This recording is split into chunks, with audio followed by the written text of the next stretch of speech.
TPT+, la chaîne panafricaine des diasporas.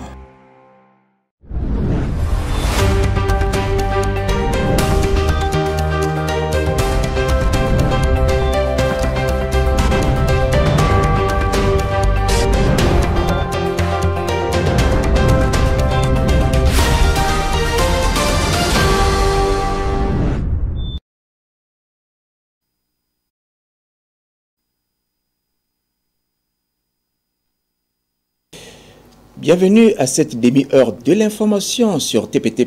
Mesdames et messieurs, voici les titres du journal. Énergie hydraulique, on parlera de la signature d'un protocole d'accord pour la construction du barrage de Sounda.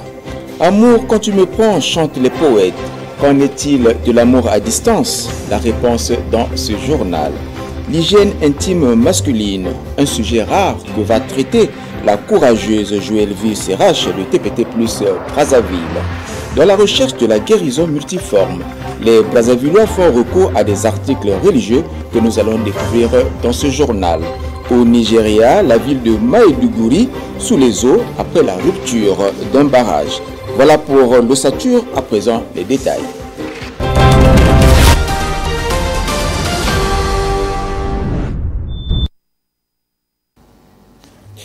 Une société chinoise s'est engagée à construire le barrage de Sounda dans le département du Kwilu. Le protocole d'accord devant aboutir à la matérialisation de ce projet a été signé hier mercredi par le ministre de l'Énergie et de l'Hydraulique et le PDG de cette entreprise. Plus de détails dans ce reportage. La localité de Sounda, dans la sous-préfecture de Kakamweka, département du Kwilu, à environ 130 km de Pointe-Noire, dispose de toutes les potentialités pour abriter la plus grande centrale hydroélectrique du Congo, dont le barrage sera érigé sur le Loup. Le Congo, qui ambitionne d'accroître son offre énergétique, peut compter sur la société chinoise China Overseas Corporation Limited, d'où la signature de ce protocole d'accord par le ministre de l'Énergie et de l'Hydraulique Émile Wosso et Elie Sizen, PDG de cette entreprise. L'objectif de la signature de ce protocole d'accord est de construire un barrage électrique de 800 MW pour la population de la République du Congo. Ce protocole d'accord est assorti d'un planning d'activité. Pendant le mois de septembre, la visite du site de Sounda, la mise en place du comité de pilotage sous l'égide du Premier ministre chef du gouvernement. D'octobre à décembre 2024, il y aura donc l'importation matérielle, les travaux d'ouverture de la route d'accès au site, le nettoyage du site. Pour l'année 2025, dans la période de janvier à mai, il est attendu le début des travaux du barrage et la pose de la première pierre par son Excellence, le chef de l'État. Émile Wosso estime que l'heure n'est plus au discours, mais à l'action.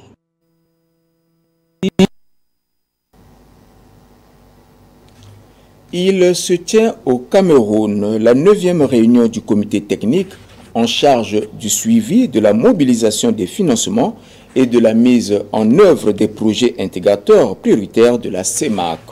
La cérémonie d'ouverture avait eu lieu sous la houlette du président de ce comité technique, Antoine Kodia. Reportage.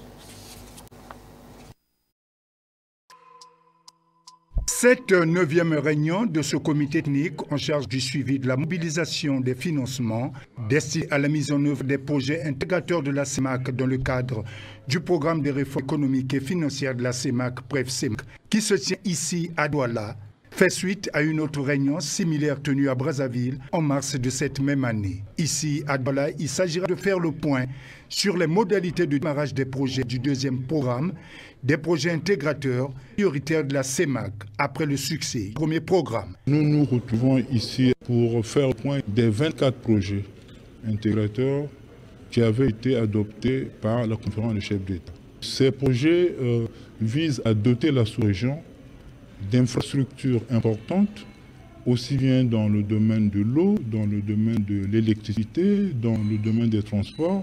Il s'agit des infrastructures qui vont impulser le développement économique de la région. La mobilisation des financements suit son cours normal. La mobilisation des fonds pour le premier programme s'est très bien passée. Sur les 3,3 milliards, déjà sont engagés et décaissés environ 2,6 milliards pour la réalisation des divers projets. Le taux de réalisation est supérieur aujourd'hui à 60%. Les financements suivent. Sur le deuxième programme, nous sommes à peu près à 9,95 milliards d'euros. Les chefs d'État de la CEMAC ambitionnent d'accroître progressivement les échanges intercommunautaires pour atteindre le seuil de 40% en 2030. Par ailleurs, l'approfondissement de l'intégration et l'intensification des échanges ainsi attendus dépendent largement de la capacité de la sous-région à se doter d'infrastructures idoines et résilientes, d'où la mobilisation de ces ressources nécessaires. Changeons de chapitre dans ce journal. La propriété, c'est l'affaire de tous, certes. Bon nombre des hommes n'ont pas conscience de cela s'agissant de l'hygiène intime masculine. Est-ce par négligence ou par manque de connaissances? Découvrons les détails dans ce reportage signé Joël V et Serrache et Modeste Ololo de TPT Plus Brazzaville. L'hygiène est l'ensemble des principes et des pratiques tendant à préserver, à améliorer la santé, mais aussi l'ensemble des soins visant à la propreté du corps, d'où l'on parle de l'hygiène corporelle. De nos jours, force est de constater que beaucoup de jeunes garçons ne prennent pas au sérieux leur hygiène corporelle, puisqu'ils ont tendance à penser que ce sont des histoires de femmes, surtout quand il s'agit de leur toilette, le changement des sous-vêtements. Oublions que les sous-vêtements sont en contact direct avec le corps, ils absorbent et retiennent la transpiration et les autres salissures. Interrogeant les Brazzavillois, ils ont exprimé leurs pensées en ce sens. Il y a les hommes qui est sale de nature et il y a les hommes qui est propre. On dit que la propreté chasse les maladies. Et au cas d'hygiène, nous-mêmes en tant qu'hommes, quand tu prends ton sous-vêtement, tu apportes ça aujourd'hui, tu dois te transpirer. Donc il faut que tu saches, quand tu te laves, il faut changer. Les hommes se disent souvent que l'hygiène elle est féminine de par nature, ce qui n'est pas le cas. Donc il va falloir que les hommes se ressaisissent pour ce comportement-là. L'hygiène n'a pas de sexe. Être propre, c'est l'apanage de tout humain. Donc il n'y a pas à dire que ce n'est que la femme qui peut assurer son hygiène intime. Nous tous nous sommes appelés à être propres. Donc c'est que nous pouvons, le message que nous pouvons envoyer à l'ensemble de la jeunesse congolaise, surtout les garçons, c'est de se soucier de sa santé. Voilà, parce que quand on n'est pas habitué à changer ses sous-vêtements, la maladie te guette à tout moment. Une vendeuse de sous-vêtements d'hommes a dit ce que suit. Ce que je peux dire aux hommes, ils doivent acheter les calcifs et ils doivent les changer à tout moment afin d'éviter les microbes. Quand ils sont déjà vieux de 2 ou 3 mois, ils doivent les détruire. Donc même il y a les hommes aussi qui portent les calcifs troués, très troués aussi. Oh non, ça c'est pas bien. Ça c'est pas bien. Les calcifs coûtent 100 francs 50 au marché. Achetons les calcifs. Hein, s'il vous plaît, hein, les jeunes, hein, soyons propres, s'il vous plaît. Notons qu'il est important pour chaque homme de changer les sous-vêtements régulièrement et de ne pas remettre des sous-vêtements imprégnés de transpiration car cela permet d'éviter la prolifération des bactéries et des mauvaises odeurs. Laissons les calcifs pour parler de l'influence du numérique dans les relations familiales. Le numérique a apporté beaucoup de changements au sein de la société. Malheureusement, la jeunesse congolaise semble être perdue par son utilisation puisqu'elle a maintenant tendance à bafouer ses vertus. Plus de détails dans ce reportage de Joël V. Serrache, Béni Boukuta et Modeste Ololo. À l'ère actuelle, il est difficile de se passer du numérique avec tous les atouts dont il dispose, puisqu'il contribue à l'épanouissement, encourage la collaboration et améliore la communication, fournit les renseignements à partir des données et même réduit les distances. Malheureusement, malgré tous ces avantages, quelque part, il est fort probable de constater que la jeunesse congolaise est en train de perdre ses valeurs à travers le numérique, car il l'utilise pour des fins inutiles. D'où la question qui se pose est de savoir comment les nouvelles technologies influencent tels les jeunes et les relations familiales. Les Brazzavillois ont répondu en ce sens. Le numérique a remplacé un peu, c'est devenu le parent de substitution. Parce que les enfants autrefois venaient vers les parents pour trouver les réponses à leurs problèmes, à leurs questionnements. Mais aujourd'hui on remarque qu'ils trouvent tout sur TikTok, sur Facebook. Et donc ils se renseignent là-bas et après ils font mauvaise application de ce qu'ils apprennent. Parce qu'ils ne sont pas orientés. Le numérique n'est pas mauvais. Mais seulement, c'est l'application qu'on va faire avec le numérique. Et les enfants sont devenus désobéissants. Pourquoi? Ils se permettent de tout. Et on voit comment est-ce que les mœurs sont un peu dépravées. Mais on ne respecte plus les mœurs. À l'époque, nous, on faisait des recherches dans des bibliothèques. Or, aujourd'hui, si on prend le contexte des téléphones, cela nous empêche même de nous cultiver. Ça nous pousse beaucoup plus à la distraction. Comme on va prendre aujourd'hui, tu vas voir, il y a plus de facilité de voir un jeune passer plus de 5 heures de temps de sa journée sur un téléphone, que de le voir passer plus de 30 minutes sur un livre ou un bouquin qui le permet à se cultiver. Les jeunes ont fait du numérique leur âme sœur car ils trouvent ce dont ils pensent nécessaire. Mais au-delà de tout cela, il est remarquable de constater que le numérique commence à inciter les jeunes à la désobéissance, la dépravation des mœurs et surtout la disparition de la cohésion familiale. Les jeunes se disent que les parents aujourd'hui ne savent pas peut-être ce qui se passe vraiment. Les jeunes se disent que quand je vais chercher sur Internet, je vais trouver. Et c'est sur ça qu'on trouve souvent notre réconfort. On se dit que si je vais dire à maman, maman va me blâmer. Si je vais dire à maman, maman va me punir. Voilà pourquoi on cherche souvent les solutions sur les réseaux, en posant des questions par exemple à Google, ce genre de choses. Mais après tout, c'est pas aussi bien parce qu'on perd notre connexion avec nos parents. On perd le lien qu'il y a entre les parents et les enfants sans le savoir. Les méfaits sont beaucoup plus visibles que les humains aujourd'hui ne voient pas cela. On se focalise souvent sur les avantages, mais on ne voit pas les méfaits et la destruction que cela apporte dans nos familles, dans nos maisons, même dans la société.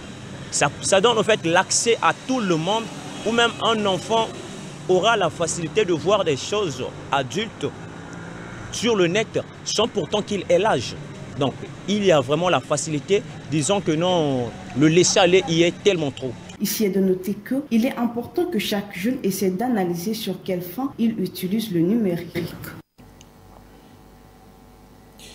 Le phénomène des arnaques en ligne prend de l'ampleur au Congo malgré la traque des arnaqueurs. Une nouvelle technique fait du chemin, c'est l'arnaque à l'investissement en ligne qui a pour objectif d'amener des imprudents à investir de l'argent avec la promesse d'en recevoir le double. Prince Charlie Tikaya tire la sonnette d'alarme.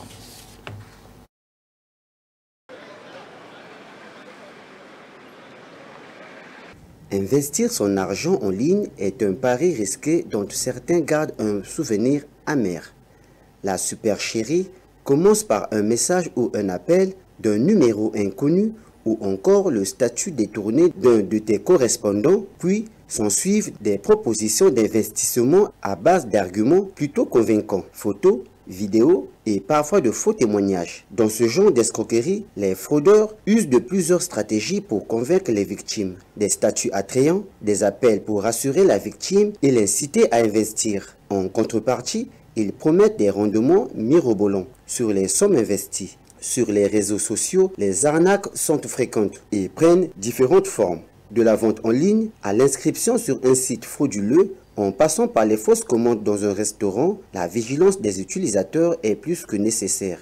Il est essentiel de bien vérifier un site avant d'investir ou de commander en ligne. Parlons d'autre chose à présent. Les jeunes toujours proches, plus connectés, définissent le contour de l'amour. L'amour ne connaît pas de frontières, ou du moins nous laisse penser les jeunes générations. Les relations à distance, autrefois considérées comme une épreuve, sont aujourd'hui de plus en plus fréquentes. Facilitées par de nouvelles technologies, elles offrent aux jeunes la possibilité de vivre une histoire d'amour malgré la distance géographique. Plus de détails dans ce reportage de Joël Visserach et Béni Bikuta de TPT Plus Brazzaville. L'amour étant un point fort de tolérance et de patience dans un couple, force est de constater pour des raisons particulières, soit du travail ou des études, surtout pour les jeunes, certains couples doivent faire face à l'absence d'un partenaire, allant à la quête d'un avenir meilleur, tout en tenant compte des contraintes que cela peut causer dans le couple, tel qu'un mariage. Cependant, très souvent pour un échec dans les rues de Brazzaville, les Brazzavillois ont exprimé leur point de vue sur les relations à distance. Le mariage est sacré. C'est-à-dire que le mariage ne peut pas se passer. C'est-à-dire que le mariage, c'est un contact physique. À distance, bon, il faut avoir suffisamment de la chance pour que ça réussisse. Parce qu'il est très difficile que l'autre soit à Londres et l'autre à Boko. Et par les réseaux sociaux, que vous ayez quand même un contact permanent pour espérer un mariage. Heureusement que ce sont les jeunes, il faut avoir également de la patience. Lorsqu'on parle du mariage, on voit également la confiance. Est-ce qu'on peut faire confiance à une personne qui est loin de toi, que tu ne maîtrises pas, que tu ne contrôles pas? On ne peut pas se fier au simple baratin du novelas, je t'aime par-ci. Enfin, je ne sais pas. Mais je ne pense pas que... Il faut avoir beaucoup de chance pour que ça réussisse. Hein? Très jeune, on a les envies, il y a encore un cœur qui n'est pas encore assez consistant. La relation à distance, pour moi, je trouve ça bizarre. Parce qu'il y a plein de doutes. On n'a pas confiance en tout, en la personne avec qui on roule. En fait, on se dit, là où elle est, il y a deux fois, elle a une autre relation avec une autre personne. Par contre, lorsque vous êtes ensemble, c'est mieux. Tu surveilles ses mouvements, tu sais, tu contrôles la durée, quand elle va au marché, lorsqu'elle revient, lorsque tu sors, ton retour, voilà. Donc, par contre, lorsque je suis par exemple à Brazzaville, l'autre à Pointe-Noire, je ne sais pas à quel moment est-ce qu'elle rentre, à quelle heure. Donc, je n'ai pas trop confiance à une personne qui est ailleurs et moi, je suis par exemple à Brazzaville. Sachant que la distance n'est pas un obstacle, mais un beau rappel de la force du véritable amour, puisque la distance est temporaire alors que l'amour est éternel. Parlons ville propre. Le président du conseil municipal, maire de la ville de Ouesso, a procédé au lancement des travaux d'assainissement du chef-lieu de la Sanga. Plusieurs projets vont être exécutés à cet effet. Reportage. Ce geste plein de symboles, accompli par le maire de la ville d'Ouesso, Armel Sidobega, en présence du préfet de la Sanga, Edouard Denis Okuya, marque le lancement officiel des travaux d'assainissement urbain de sa municipalité. Le réaménagement de 3 ronds-points, le pavage de 3 ruelles à titre expérimental, l'ouverture d'un jardin public à l'aéroport et l'érection de 2 forages d'eau dans les quartiers périphériques sont les projets concernés par ces travaux. Aujourd'hui, nous avons pensé qu'il faut bien que quelques ruelles de notre ville aient des pavés. C'est ce qui est fait que ce matin nous nous trouvons ici. Et nous avons également voulu aménager les points d'intersection que nous appelons ronds-points.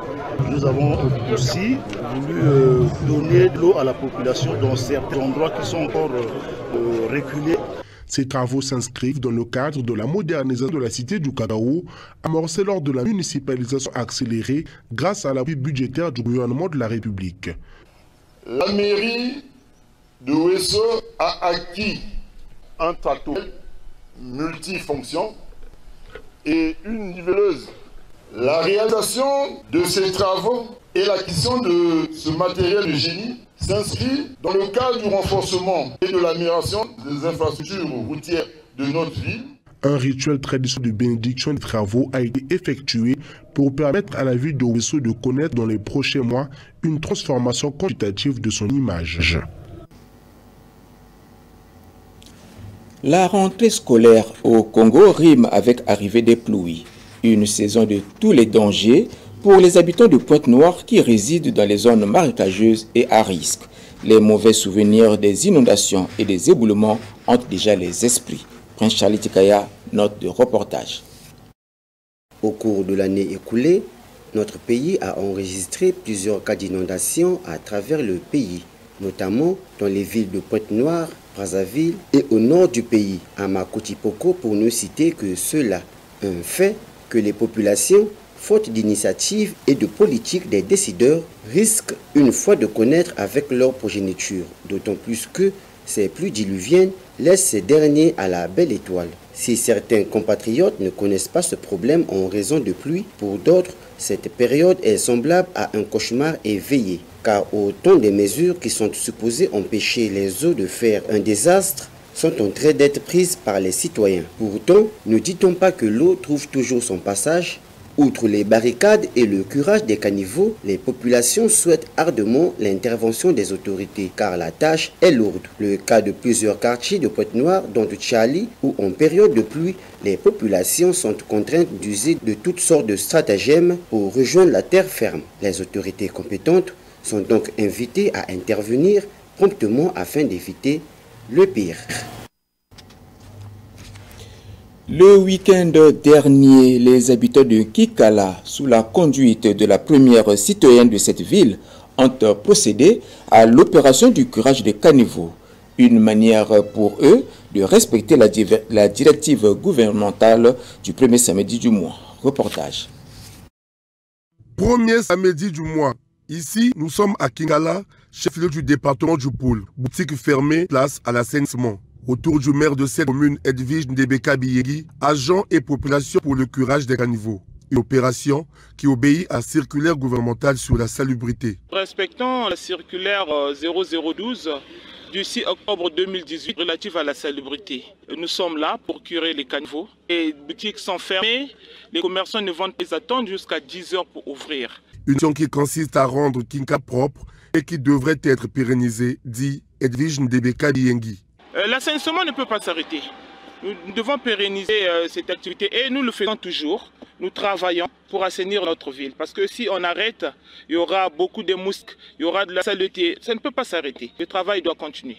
Le premier samedi du mois, il faut le dire, a été respecté à Kingala dans le département du Poul ce 7 septembre 2024.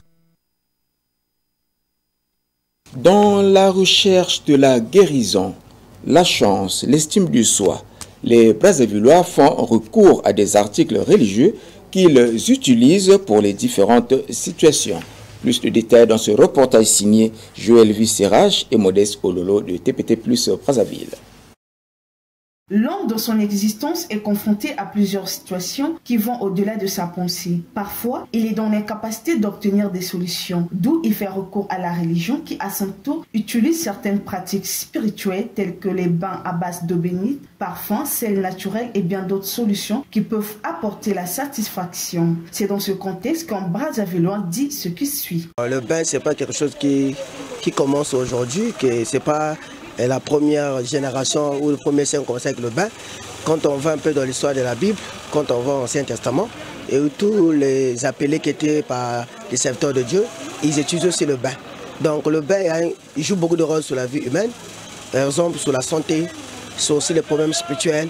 Donc c'est vraiment très important d'utiliser le bain avec le sel. Exemple, quelqu'un qui souffre peut-être de maladies un peu spirituelles, avec ces sels, ça lui permet, il y a quelques effets négatifs sur sa maladie. D'autres personnes reviennent à dire que ces pratiques peuvent engendrer des situations positives dans la vie humaine, d'où Armand Ibalumou explique. Dieu a donné les capacités, l'intellectuel sur les gens de savoir créer des huiles à la base des arbres et à la base de l'eau, et ça permet par rapport à la capacité qu'ils ont reçue, aux dons qu'ils ont reçus, ils savent telle eau peut traiter ça, tel sel peut traiter ça et tel huile peut traiter ça, et ça leur permet d'avancer, de développer le corps humain et de développer l'homme spirituel pour qu'il puisse aller en avant. Le parfum et les huiles, et ça renforce vraiment le corps spirituel à l'homme, et c'est parfois aussi guérir aussi quelques maladies aussi, comme on peut appeler les rhumatismes. Il y a du sel, quand tu l'utilises, ça va directement aussi toucher là où il y a le rhumatisme, ça soigne pour les gens qui sont plus âgés. Le parfum aussi permet aussi de dégager aussi d'autres maladies comme des courbatures, il y a des parfums comme ça, des paralysies qui peuvent peut-être surprendre quelqu'un, les nerfs. Donc ça aussi, on met la base spirituelle et dans la base physique sur la guérison, ça c'est aussi très important. Il s'est de noter que le lavage à base des articles religieux sont des traditions religieuses autrefois négligées que les Congolais ont réactualisées puisque tout l'art humain s'est développé au service des rites.